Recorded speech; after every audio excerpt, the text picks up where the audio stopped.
Gente, vocês estão felizes? Se assente no seu lugar. Fica o mais confortável que você puder. E se eu puder contar com a presença da banda, eu fico feliz. Viu, Tiago?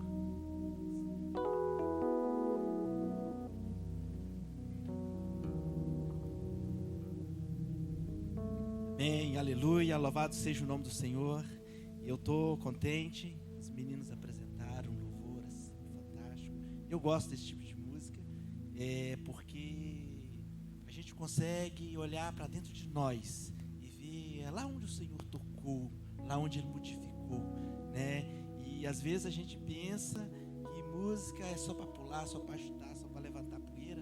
Igual lá na roça, eu vim da roça, aí tinha esse forrozão lá na roça, subiu uma poeira assim. O camarada saía até com o cabelo vermelho, porque em Minas Gerais a terra é vermelha, gente. E quem veio da roça sabe o que eu estou falando, misericórdia. Mas nós hoje louvamos o Senhor, né? Nós tocamos instrumento. Bom, eu não toco, eu faço raiva no instrumento. E também não canto, porque se eu cantar é batalha espiritual, os demônios saem correndo. Mas assim, deixa pra lá. Eu tô contente, gente, tô contente. Tem alguns rostinhos que estavam assim, sumidos, né? Os rostinhos rebeldes, né? Os rostinhos barbudos, né? Mas aprova o Senhor que nós pudesse hoje, cada um de nós, sair da nossa casa e estar aqui no primeiro momento da semana, no primeiro dia da semana. Isso é maravilhoso. E muitas pessoas têm vontade. As pessoas têm vontade, gente, mas elas não têm força. Elas estão com uma corda amarrada assim nos pés, com uma bola bem pesada, a bola do pecado. E ali o Satanás escraviza aquela pessoa. Então ela deseja no seu coração, mas ela não tem força para sair, para vir. Obrigado, meu irmão.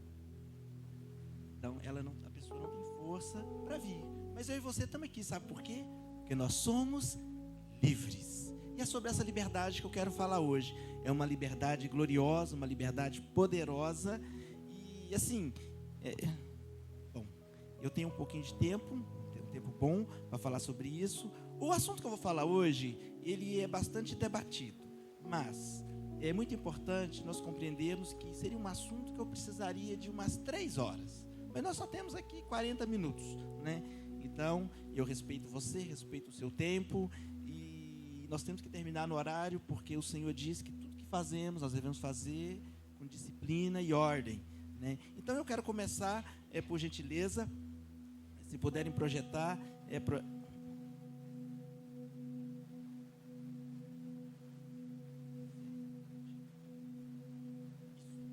Romanos capítulo 8, versículo 1, eu quero ler até o versículo 5, e eu usei a maioria dos textos na Almeida Revista e Atualizada, mas tem alguns que estão em outra versão, tipo NVI, mas eu creio que esse é Almeida Revista, tá bom? Então, diz assim: portanto, nenhuma condenação há para os que estão em Cristo Jesus, que não andam segundo a carne, mas segundo o Espírito, porque a lei do Espírito de vida em Cristo Jesus me livrou da lei do pecado e da morte, porquanto que era impossível a lei, visto que estava enferma pela carne, Deus enviando o seu Filho em semelhança da carne do pecado, algumas versões dizem da carne pecaminosa, e pelo pecado condenou o pecado na carne, para que a justiça da lei se cumprisse em nós, que não andamos segundo a carne, mas segundo o Espírito, porque o que são segundo a carne inclina-se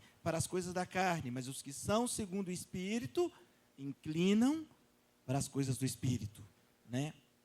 Então, quando o apóstolo Paulo escreve aqui aos Romanos e fala que, portanto, nenhuma condenação há para os que estão em Cristo Jesus, né? Então nós entendemos que não há nenhuma condenação sobre nós, mas depois da vírgula vem uma condicional, que não andam segundo a carne. Se eu estou andando segundo a carne, se eu estou satisfazendo a minha carne em gênero, número e grau, e não me atento para as coisas do Espírito, eu não posso levantar a mão e dizer que nenhuma condenação há sobre mim, porque eu estou satisfazendo a minha carne em todas as instâncias.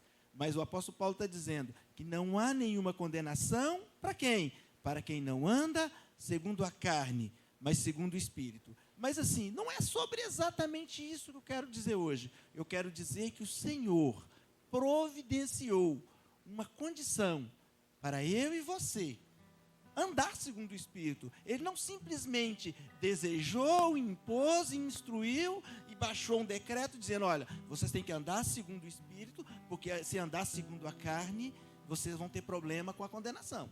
Mas ele diz o seguinte, olha, vocês têm que andar segundo o Espírito, mas eu provejo condição para que vocês andem de acordo com aquilo que está escrito, que foi estabelecido.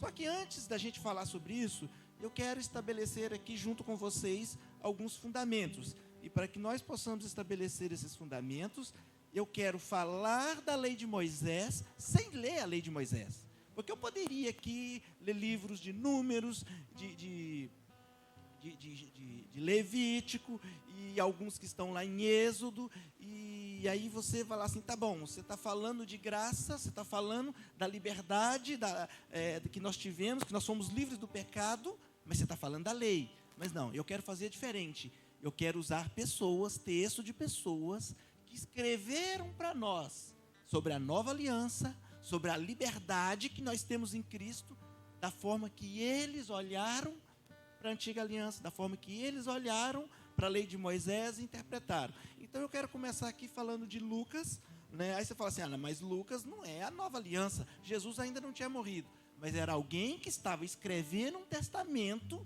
que iria estabelecer uma nova aliança, né? Eu estava até semana passada rindo com o Sidney sobre isso, olha aí, já está se gargalhando, né?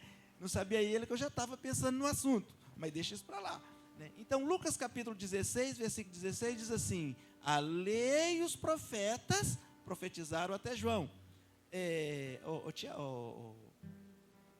Flávio, o Laucante está ativado no microfone 3? Então, se não tiver ativa, porque parece que está dando um beleza. A lei e os profetas profetizaram até João. Desse tempo em diante, estão sendo pregadas as boas novas do reino de Deus, e todos tentam forçar a entrada nele. Tem alguma versão que diz, e tentam entrar à força, mas o que importa não é isso. Está dizendo assim, a lei e os profetas profetizaram até João. Então nós precisamos entender o que era essa lei, qual era o objetivo dessa lei, qual era o propósito.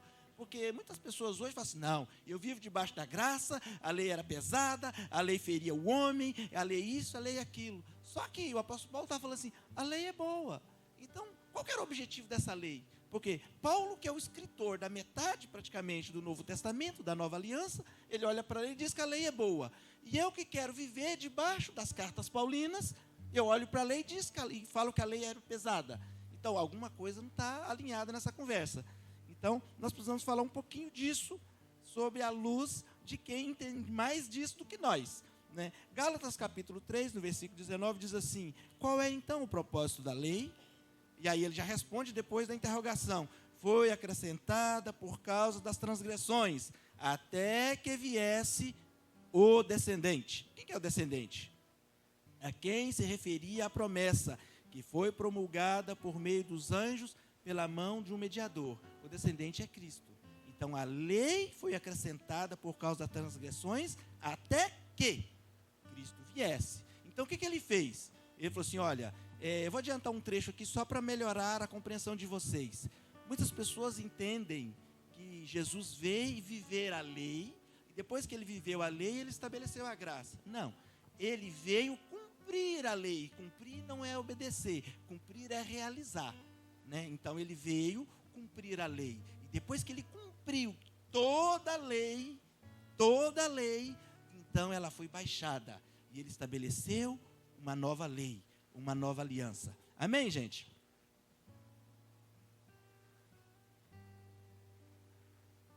Aleluia.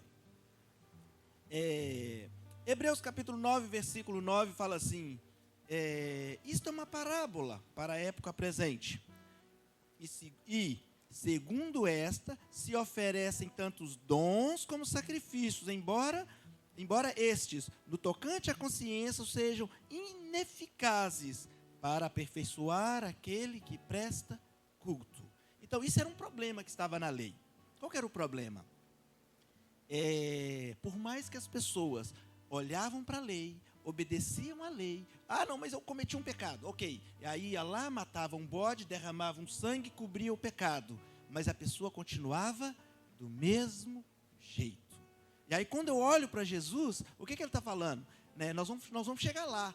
Ele diz o seguinte, olha, não vai fazer mais daquele jeito, aquele sangue que se derramavam dos bodes, dos animais, todos os anos, e todos os anos você voltava lá e fazia de novo. Ele fez uma única vez, porque ele derramou o sangue dele. Mas aí então, ele provê condições para que eu e você não continuem da mesma maneira. Né? E nós vamos chegar lá e falar disso.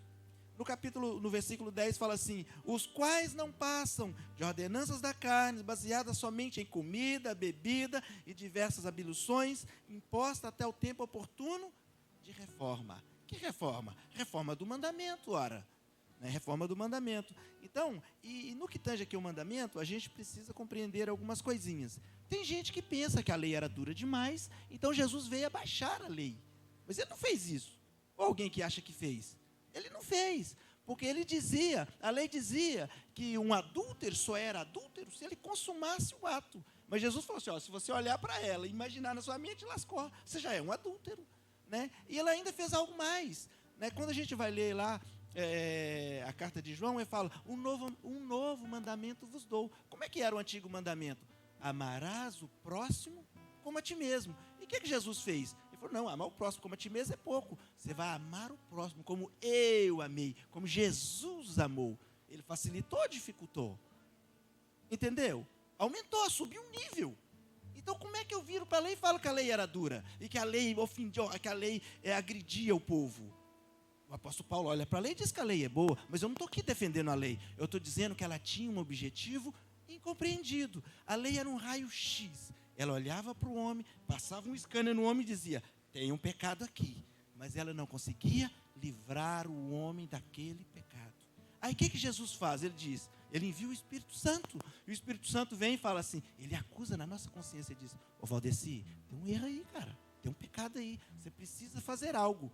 E aí ele diz, olha, você tem que fazer isso, você tem que fazer isso, você tem que fazer isso. E ele faz a mesma coisa com você. Quando a sua consciência acusa você, é uma ferramenta que o Senhor entregou, é o Espírito Santo. A Bíblia diz que é o Espírito Santo que convence o homem do pecado, da justiça e do juízo. E todas as vezes que ele está trabalhando em você, todas as vezes que ele está trabalhando no seu interior, ele está dizendo, você precisa ser mais santo, você precisa livrar disso, você precisa livrar daquilo, você precisa renunciar disso. O que ele está te ensinando? Ele está te conduzindo a uma condição de santidade, mais santo amanhã do que hoje. E a lei não conseguia fazer isso. A lei não conseguia fazer isso. Então, esse era o problema da lei. Né? Então, nós precisamos entender isso. E quando eu olho para a lei, eu preciso entender. E antes de eu falar disso, eu quero ler aqui Gálatas 3:23, que fala assim: mas antes que viesse a fé, estávamos sob a tutela da lei, e nela encerrados, para que essa fé que de futuro haveria de se revelar-se. De futuro haveria de revelar-se. E no versículo 24, de maneira que a lei nos serviu de aio para nos conduzir a Cristo. Então a lei é aquele agente que pega na mão e conduz. É para lá que você tem que ir. Então aqui o versículo 24 diz: de maneira que a lei nos serviu de aio para conduzir a Cristo, a fim de que fôssemos justificados pela fé. Abraão foi uma pessoa que entendeu a fé. Ele entendeu a fé. Quando ele pegou o seu filhinho e foi lá no Monte Moriá sacrificar o menino. Eu li aqui e falava assim, será que ele ia mesmo? Eu acho que ele ia blefar. Né? Mas só que se a gente for lá em Hebreus, lá está falando, ele ia sacrificar o menino, porque ele cria que Deus ia ressuscitar o menino. Gente, se isso não for fé, é misericórdia. Né? Então, é fé genuína. Só que como que nós aprendemos? Nós aprendemos que primeiro a gente vê e depois a gente crê. Só que Abraão primeiro ele creu, depois ele viu. Por isso ele é o pai da fé. Né? Então, e tem até alguns comentaristas que falam assim, não, ele não é o pai da fé, ele é pai dos que creem, dos que têm fé. Mas independente disso, ele creu antes de ver. Né? Então, por que Jesus falou assim, Tomé, vem aqui, põe o dedo aqui, olha aqui minha mão furada. É porque Tomé não creu, ele queria ver. E a gente às vezes faz isso, não, eu só vejo crendo. E às vezes a gente vê e ainda não crê. Né? É legal pra caramba. Deixa pra lá. Então, vamos falar de sombras proféticas. Eu ainda estou falando de lei, só que eu não usei nenhum texto do Antigo Testamento. Eu estou falando de lei e usando só textos do Novo Testamento. Então, sombras proféticas. Nós precisamos entender que tudo o que acontecia na lei estava fazendo uma sombra no que ia acontecer e no que está acontecendo. A lei falava do Novo Testamento. Tudo o que acontecia lá apontava para Cristo.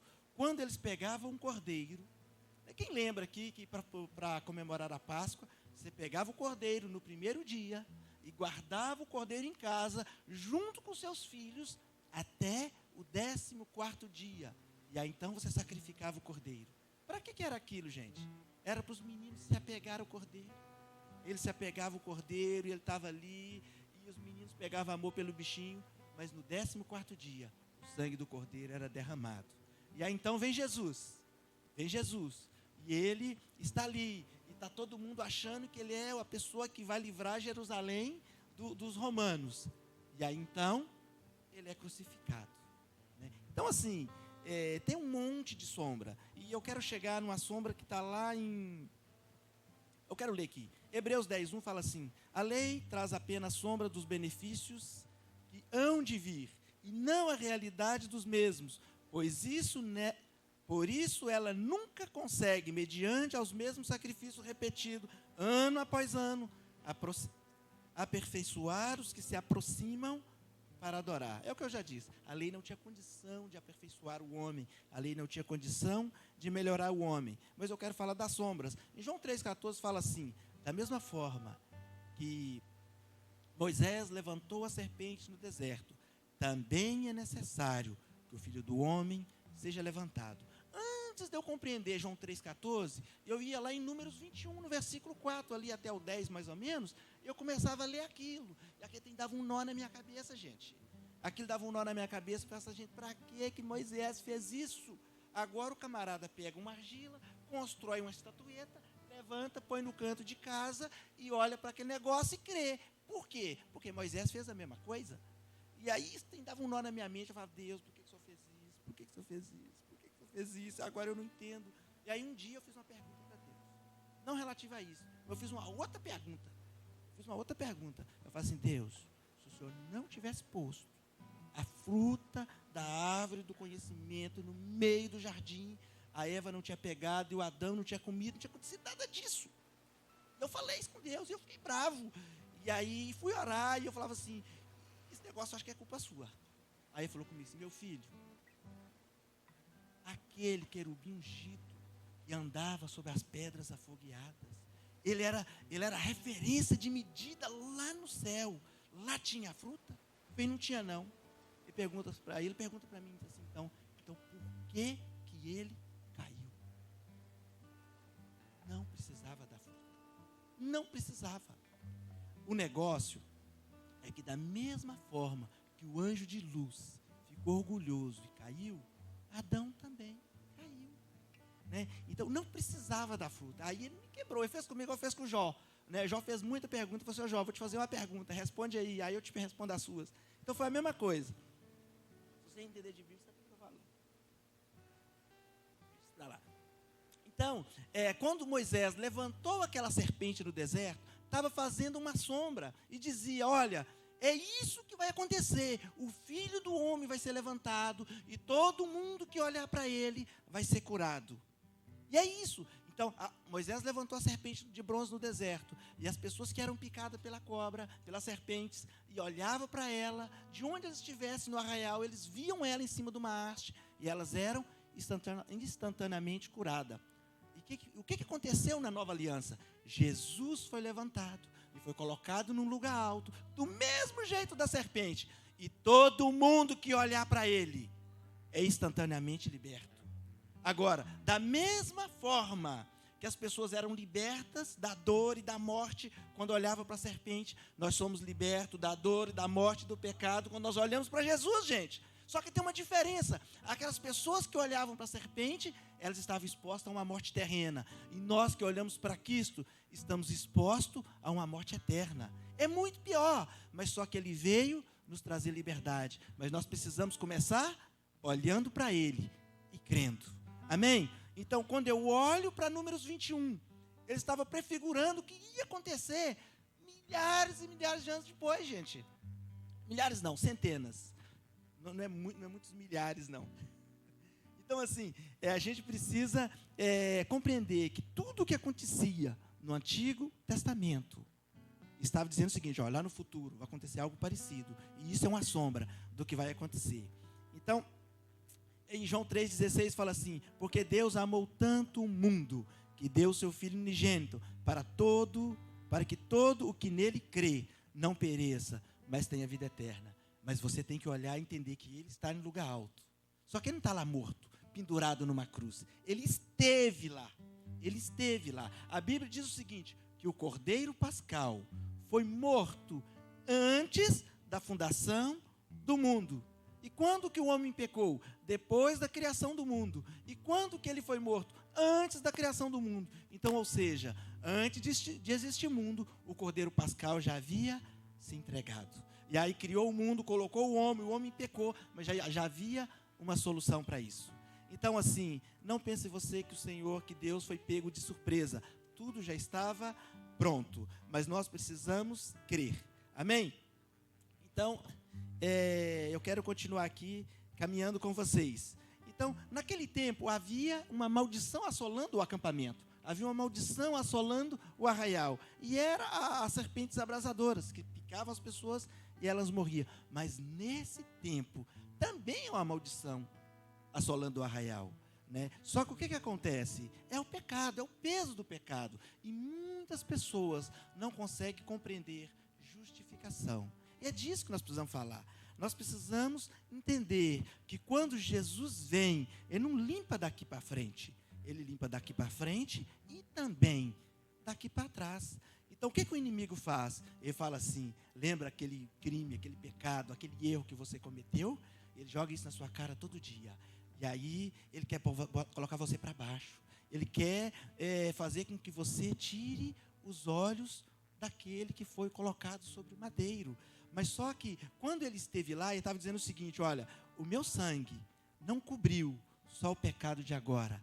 Ele começou lá no Éden, desde lá até agora, até o dia que você for transformado, já está coberto, você precisa crer. Mas só que o que acontece? Nós também precisamos, eu não vou dizer cooperar, mas nós temos que, no mínimo, mostrar que quando nós cremos, nós obedecemos. Se eu digo para o meu filho, olha, se você pisar na beiradinha aí, você vai cair lá embaixo. E ele não crê. O que ele faz? Ele desobedece.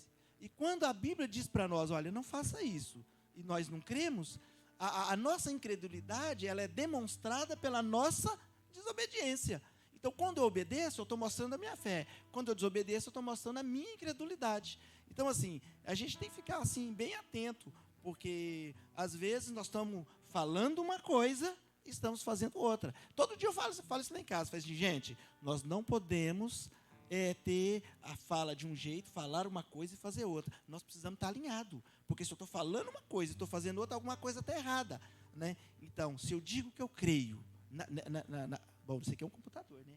Se eu digo que eu creio na palavra, mas eu não estou obedecendo, alguma coisa está errada. Né? Então, assim, se eu creio, eu obedeço. Amém, gente? Aleluia. Então, depois que eu falei de tudo isso, nós acabamos de colocar o fundamento. Eu vou terminar a fundamentação falando de Romanos 10, 4. As pessoas se apoiam nesse versículo. Romanos 10, 4. Isso nós temos que saber de cor. Porque o fim da lei é Cristo. Né? Para a justiça de todo aquele que crê. Então, tem que lembrar o resto do versículo. A gente só lembra disso. Não, porque o fim da lei é Cristo. Não, porque o fim da lei é Cristo. Tudo bem, eu jogo a lei no lixo, eu falo que o fim da lei é Cristo. Mas aí tem um resto. O resto diz o seguinte, para a justiça de todo aquele que crê.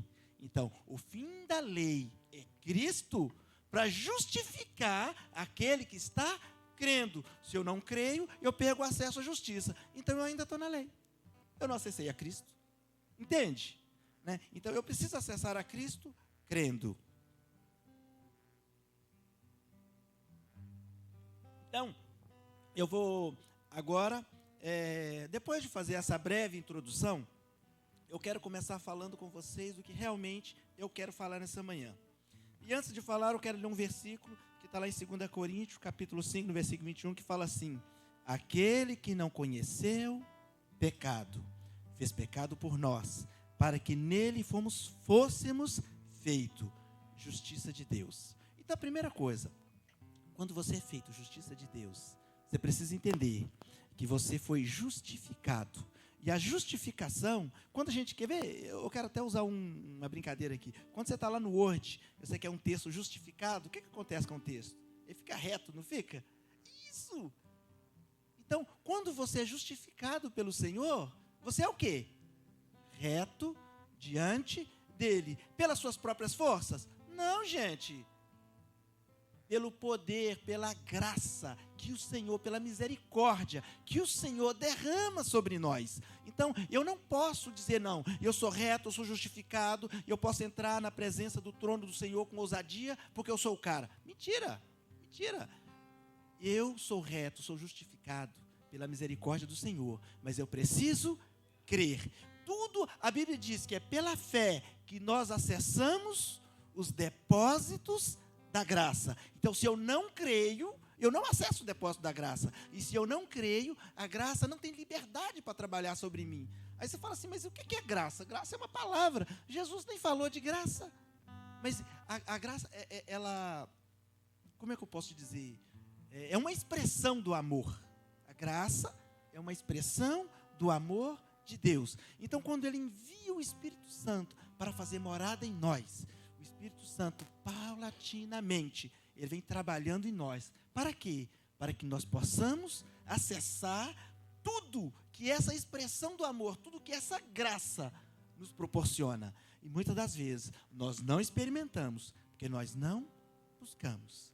Eu preciso crer, eu preciso saber. Depois que eu sei, eu creio. Depois que eu creio, eu preciso me colocar na posição para acessar. Então, eu quero começar aqui lendo João 8:10. E diz o seguinte: Jesus, entretanto, foi para o Monte das Oliveiras. De madrugada, voltou novamente para o templo, e todo o povo ia ter com ele, e assentado, os ensinava.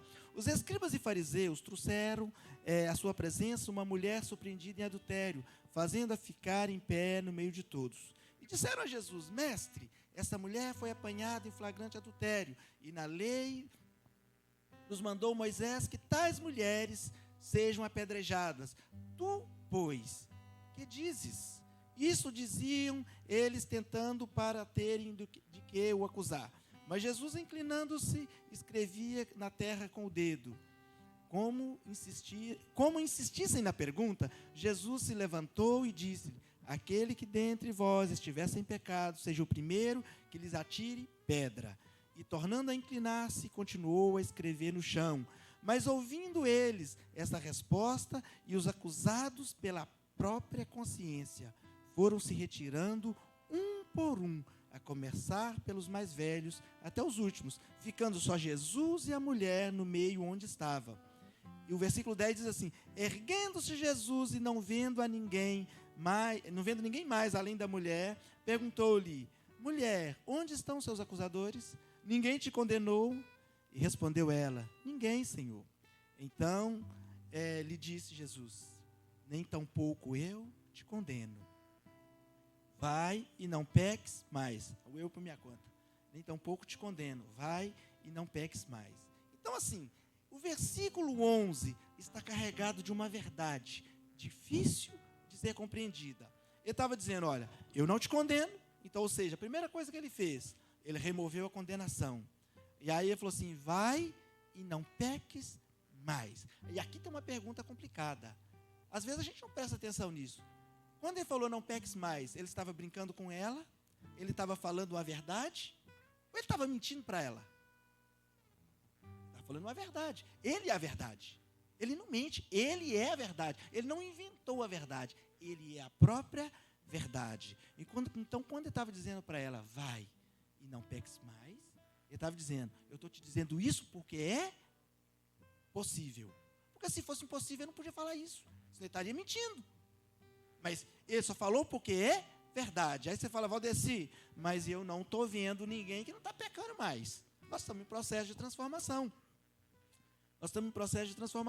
Agora, quando ele falou isso, ele estava dizendo, olha, vai e não peques mais. Por quê? Porque você vai ser sustentada. Você vai ser, de alguma forma, transformada. Então, ele estava dizendo para ela algo que ainda não estava disponível, mas que iria estar disponível para que eu e você pudesse acessar.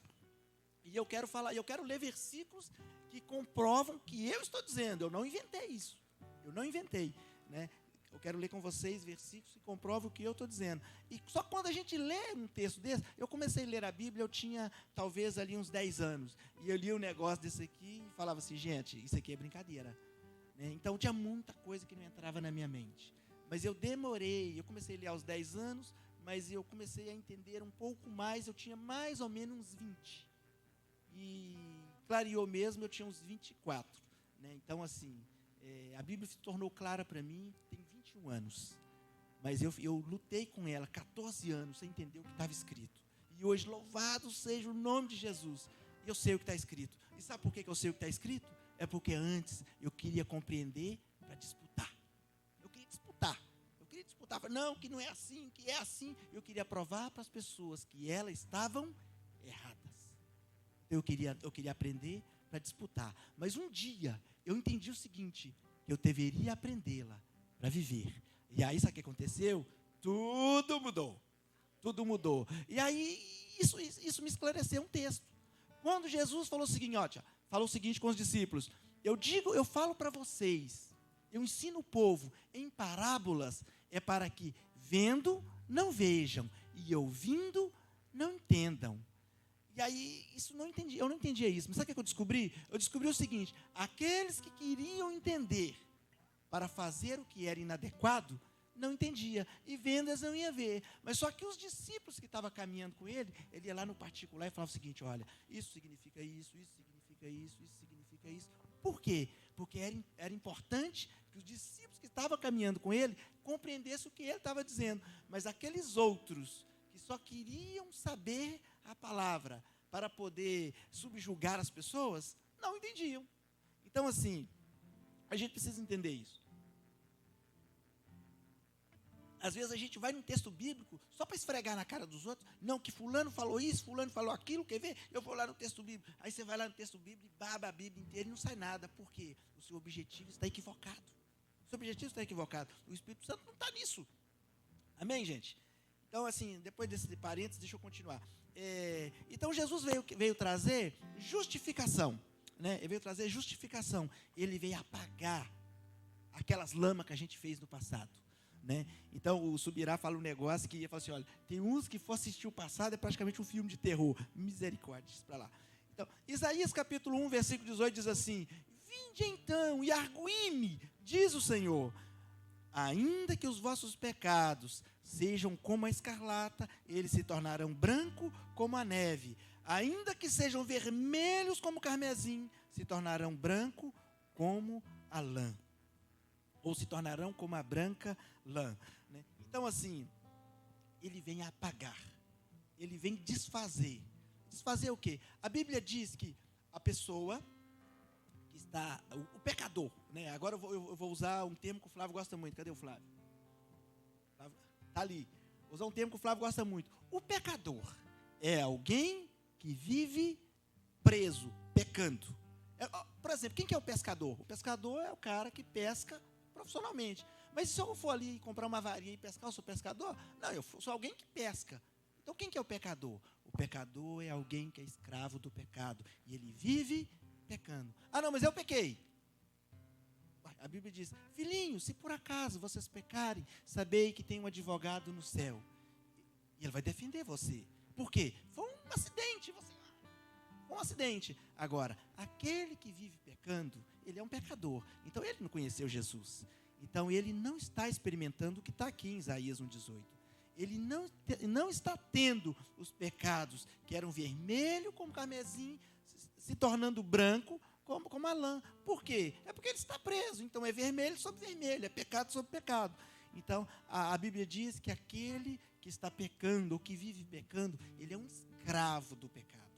Mas o apóstolo Paulo diz, olha, eu não sou mais escravo do pecado, eu sou escravo de Cristo. Porque aquele que escraviza você, dita as leis, e aí você realiza o desejo daquele que te escraviza. E aquele que te escraviza é o seu Senhor.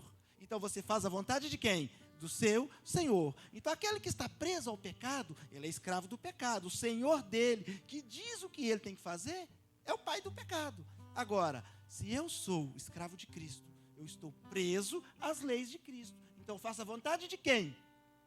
Cristo. Né? Então é isso que nós precisamos entender. Eu não posso ficar um dia aqui, um dia aqui. Eu preciso definir para onde eu quero ir. Não, eu quero servir a Cristo. Então é para lá que eu vou. Né? Prosseguindo para o alvo da soberana vocação em Cristo Jesus. Então, se nós dermos espaço, isso nós precisamos entender, se nós dermos espaço para a ação do Espírito Santo, ele vai trabalhar em nós. E eu quero mostrar alguns textos bíblicos que dizem isso. Né? Porque às vezes eu falo, não, é que o Espírito Santo vai te convencendo do pecado, da justiça e do juízo, e você vai largando para trás as coisas ruins, e vai caminhando para as coisas boas, você está vivendo um tempo de transformação, até que você seja glorificado. A pessoa fala assim, essa historinha. Então, Tito 2,11, porque a graça de Deus se manifestou salvadora a todos os homens, ela nos ensina. O que é ensinar? É dizer, olha, não faça isso, faça isso. Né? Ela nos ensina a renunciar às impiedades, às paixões mundanas e a viver de maneira sensata, justa e piedosa nesta era presente. Está na Bíblia, Tito 2,11. Então, ela nos ensina a renunciar à impiedade e às paixões mundanas e a viver de maneira sensata, justa e piedosa. Então, se você colocar sensatez, justiça e piedade na sua caminhada, dificilmente você vai estar pecando. Dificilmente você vai estar sendo escravizado pelo pecado. Amém? Então, versículo 13 fala assim, enquanto aguardamos a bendita esperança, a gloriosa manifestação do nosso grande Deus e Salvador Jesus Cristo. Então, ou seja, ele começou lá no versículo 11, e logo no 13, ele já falou assim, olha, em quanto tempo vai ser isso? Enquanto aguardamos. Ou o que nós estamos fazendo aqui? Nós estamos aguardando. Nós estamos aguardando Jesus vir recuperar a gente. Não, mas eu cheguei aos meus 150, não dou conta mais aguardar, eu vou dormir no pó da terra, até que ele venha. Né? Então, é enquanto aguardamos. E tem outro texto que está aqui em Judas 1, fala assim, aquele que é poderoso para impedi-los de cair e para apresentá-los diante da sua glória, sem mácula e com grande alegria. Está escrito isso na Bíblia de vocês? Por gentileza, Judas 1, 24. Eu quero que vocês leiam isso comigo. Eu vou ler na mesma versão que está ali. E ao Deus que é poderoso para evitar que vocês tropecem e que pode apresentá-los irrepreensíveis diante da sua glória, com grande alegria. Gente, o que é evitar? O que é evitar? Eu não estou inventando nada. Isso está na Bíblia. E a gente passa por cima igual um trator. E a gente não sabe o que está escrito. Eu li 5 capítulos, eu li 10 capítulos. Mas você não sabe o que está escrito.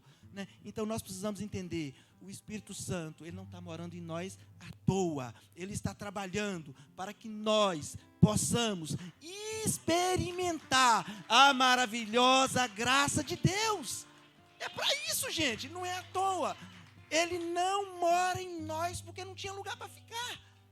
Ele tem lugar para ficar, mas aprove ao Senhor que o Espírito Santo viesse fazer morada no homem. Para quê? Para conduzir, para guiar. Da mesma forma que a lei nos serviu de aio para nos conduzir até a Cristo, o Espírito Santo hoje, ele também nos serve de guia. Para quê? Para nos conduzir até o dia da redenção final. Né? Nós precisamos de um tutor, nós precisamos de um guia, nós precisamos de alguém que nos dirige.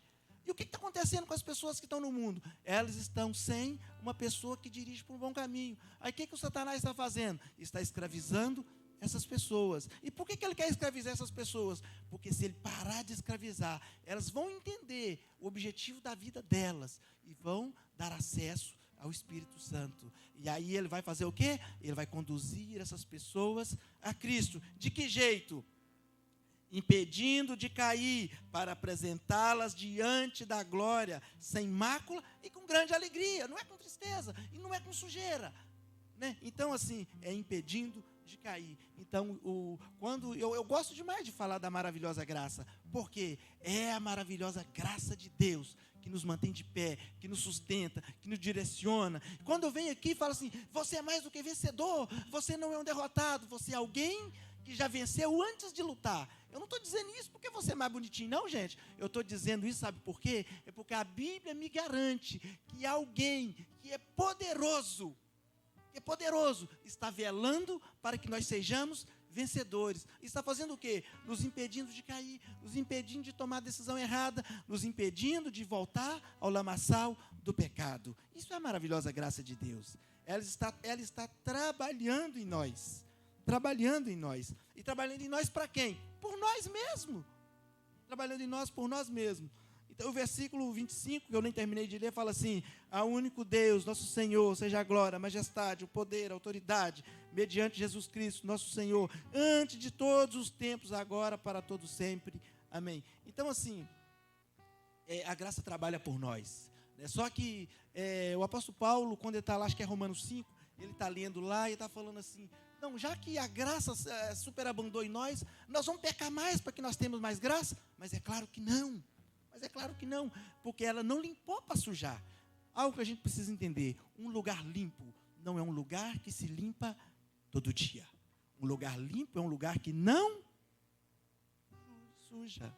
Então, eu me lembro que, eu vim de Belo Horizonte, quem conhece Belo Horizonte aqui sabe que o centro de Belo Horizonte é terrível, um lixo, uma sujeira, um odor desagradável, de tudo que você possa imaginar. E os caminhões passam toda a noite, lavando a rua, varrendo, aqueles laranjinhas, né, da SLU, limpa tudo, varre tudo. E aí, quem está na rua ali por volta de 1h da manhã, 2h da manhã, vê a trabalheira que é. Mas no outro dia, 9h da manhã, está um odor desagradável, uma sujeira terrível. Por quê? É um lugar que foi limpo e voltou a sujar. Jesus nos chamou para nós viver de forma pura, santa e agradável. Ele não nos chamou para rolar na lama de segunda a sexta e no sábado tomar um banho, ficar cheirosinho e vir para cá e dizer aleluia, glória a Deus, e na segunda-feira voltar para a mesma lama. Misericórdia, gente. Nós somos chamados para viver de forma santa e agradável ao Senhor. Amém? Eu quero contar aqui, acho que eu corri demais. Eu quero contar aqui uma historinha. Quem é que já leu o livro O Peregrino? Alguém? 2 pessoas que eu vi. Então, no livro Peregrino é um livro assim, fantástico. Quem tiver oportunidade, não quiser comprar, entra na internet, faz o download e lê. Aquilo ali é um livro da verdadeira história da caminhada cristã. Então, tem um trecho lá no livro que fala assim, que alguém entrou numa sala e começou a varrer, e a poeira subiu, e aí sufocou, né, porque aquela poeira sufocante, e aí então parou de varrer, saiu da sala, entrou alguém borrifando uma água naquela sala, e aí então a poeira baixou, e a poeira pode ser varrida. Então, aquela pessoa que entrou varrendo naquela sala, é a lei. Aquela poeira que estava ali no chão compactada, e subiu e sufocou todo mundo, é o pecado. Aquele que entrou borrifando a água é o Evangelho. E a água é a graça. E aquela sala é o coração do homem. Então, quando a lei chegou expondo a sujeira, o pecado que estava no coração do homem, aquilo sufocou o homem. Por quê? Ele não tinha ferramentas para lidar com aquilo. Aí, então, o Evangelho vem e fala, olha, eu estou te apresentando um negócio novo. Uma água que apaga a poeira. Eu estou te apresentando o Espírito Santo. E aí, quando Jesus vai, ele assunta aos céus e fala, se eu não for, o Consolador não virá. Mas ele foi, e aí então o Consolador veio, e aí então essa água veio e apagou essa poeira. Então essa sala, que é o coração do homem, ela pode ser limpa, ela pode ser varrida, ela pode ser ornamentada. Mas a lei não permitia. Lembra que lá no começo eu falei que ela não tinha condição de transformar o homem? é porque ela não estava carregada das ferramentas necessárias para que pudesse transformar o homem. Então é isso a história do peregrino. Então eu estou finalizando aqui, eu tenho apenas mais 2 passagens bíblicas para ler. Só que antes eu quero ler uma frase que eu coloquei no meu Instagram. Quem entrou lá no meu Instagram viu um pensamento lá dizendo assim, olha, a graça nunca será uma permissão divina para fazer o que é errado. A graça é a capacitação divina para fazer aquilo que é certo.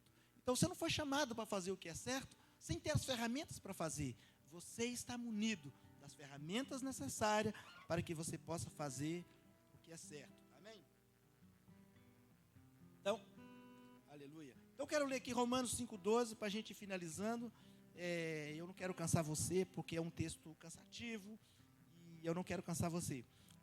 Romanos 5,12 diz assim: portanto, da mesma forma como o pecado entrou no mundo por um homem, e pelo pecado a morte, assim também a morte veio a todos os homens, porque todos pecaram. Pois antes de ser dada a lei, o pecado já estava no mundo, mas o pecado não é levado em conta quando não existe lei. Todavia a morte reinou desde o tempo de Adão até o de Moisés, mesmo sobre aqueles que não cometeram o pecado semelhante à transgressão de Adão, o qual era um tipo daquele que haveria de vir. No versículo 15 diz assim: entretanto, não há comparação entre a dádiva e a transgressão, pois se muitos morreram por causa da transgressão de um só, muito mais a graça de Deus, isto é, a dádiva pela graça de um só homem, Jesus Cristo, transbordou para muitos. Então aí nós precisamos entender isso. Da mesma forma que Adão vacilou sozinho e contaminou toda a humanidade,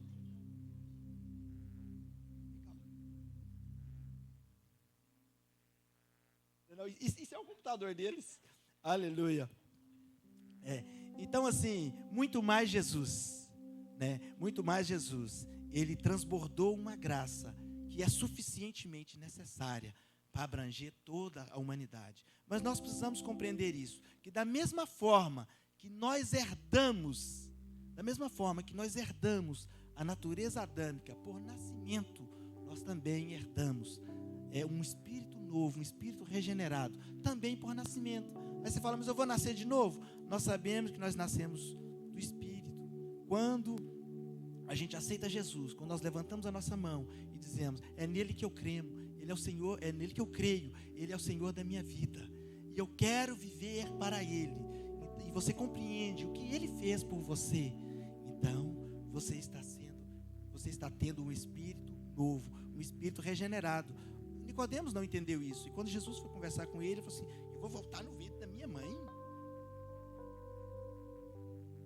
Então Nicodemos não entendeu, mas nós precisamos entender que nós precisamos nascer de novo. E quando eu nascer de novo, quando você nascer de novo, nós nascemos para Cristo, nós não nascemos mais para o mundo. E nós precisamos entender isso. As coisas do mundo não podem mais ter poder sobre nós, porque nós vivemos para Cristo. Eu não posso falar que eu vivo para Cristo, mas estou preso a um monte de coisas no mundo que não permite eu servir Ele, adorar a Ele, celebrar a Ele com inteireza de coração.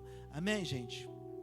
Então assim, eu posso cantar bonito, eu posso dar uma oferta grandona, eu posso ter o maior dízimo dessa casa, eu posso fazer 1000 coisas, mas se o meu coração não tiver genuinamente voltado para o Senhor, vivendo um quebrantamento, vivendo um avivamento, vivendo assim um tempo que Ele é soberano sobre você, sobre mim, sobre o seu coração, tudo que a gente faça está perdido. O apóstolo Paulo falou assim uma coisa tão dura. Ele falou assim, olha, você pode entregar o seu corpo para ser queimado, se não tiver amor nisso, de nada se aproveita. Já imaginou? Entregar o corpo para ser queimado, mas se não tiver amor nisso, de nada se aproveita. Então, nós temos que amar essa obra. E eu não estou falando prédio, instituição, placa, eu não estou falando isso. Nós temos que olhar para o Senhor. Eu falei ontem com a minha filha, eu falei assim, olha, nós temos que olhar para Jesus e entender que Ele é o centro da nossa vida. Nós precisamos compreender isso, Então, eu estou fazendo 1000 coisas, mas Jesus não é o centro da minha vida. Você está está perdendo, está perdendo, está perdido. Por quê? Nós precisamos compreender que Ele é o centro da nossa caminhada. Então, o versículo 17 fala assim: se pela transgressão de um só a morte reinou por meio dele, muito mais aqueles que receberam de Deus a imensa provisão da graça e da dádiva da justiça reinarão em vida por meio de um único homem, Jesus. Então, assim, nós reinaremos por Ele. Amém? Eu quero finalizar, eu quero ler aqui, só para acrescentar a sua fé, Hebreus 10:14, que diz assim: porque por meio de um único sacrifício, Ele aperfeiçoou para sempre os que estão sendo santificados. Por meio de um único sacrifício, Ele aperfeiçoou para sempre. Quem? Os que estão sendo santificados. Então você está sendo santificado. Você precisa continuar buscando, você precisa continuar se expondo, você precisa continuar caminhando em direção ao alvo da soberana vocação em Cristo Jesus. Porque se eu parar, as coisas complicam. O pastor Márcio, ele fala assim, tem uma frase que eu gosto que o pastor Márcio fala, ele fala assim: não é o jeito que começa, é o jeito que termina. As pessoas começam na vida cristã pensando que é uma corrida de 100 metros, mas é uma maratona, e ela dura uma vida inteira. Então você precisa continuar correndo. Você não precisa continuar correndo rápido, senão você vai desfalecer no meio do caminho. Você precisa correr numa velocidade que você vai correr até o último dia. Amém, gente? Então, que nós possamos compreender todos os dias. Eu quero ler por último aqui só o versículo 22, que fala assim: sendo assim, aproximemos de Deus com coração sincero, com plena convicção de fé, tendo os corações aspergidos para nos purificar de uma consciência culpada e tendo nossos corpos lavados em água pura. Então você foi lavado pelo Senhor, você foi lavado pelo sangue de Cristo. Não há nenhuma condenação que pesa sobre você.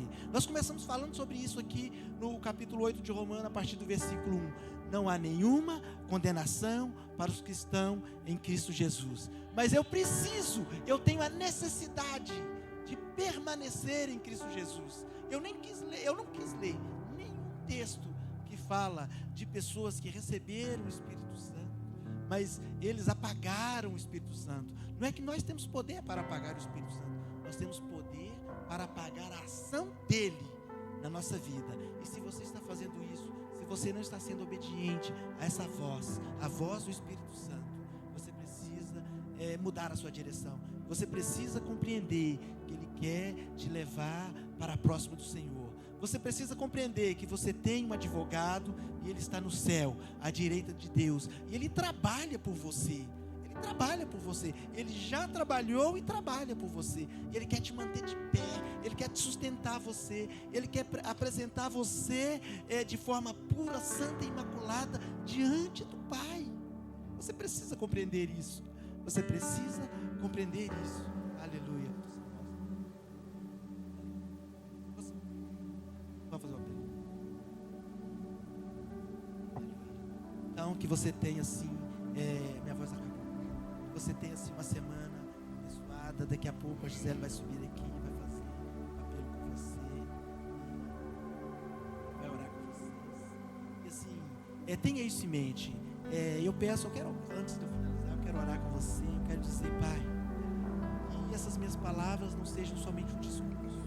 Que cada coração aqui, Pai, em nome de Jesus, possa experimentar um crescimento no Senhor, possa viver, Pai, um tempo de clareza espiritual, possa de alguma forma degustar esta graça, Pai, que o Senhor tem derramado sobre o teu povo, Pai. Eu sei que o mundo está distante do Senhor, mas existem muitas pessoas, Pai, que saíram do Egito e agora clamam pelo Senhor e diz, Abba, Pai. Então peço agora, eu profetizo que essa semana será uma semana de abertura de porta, será uma semana de compreensão profunda da Tua Palavra, e que inúmeras pessoas estarão buscando o Senhor de uma forma mais significativa, tentando compreender a Tua mensagem sobre a vida delas, em nome de Jesus. Aleluia.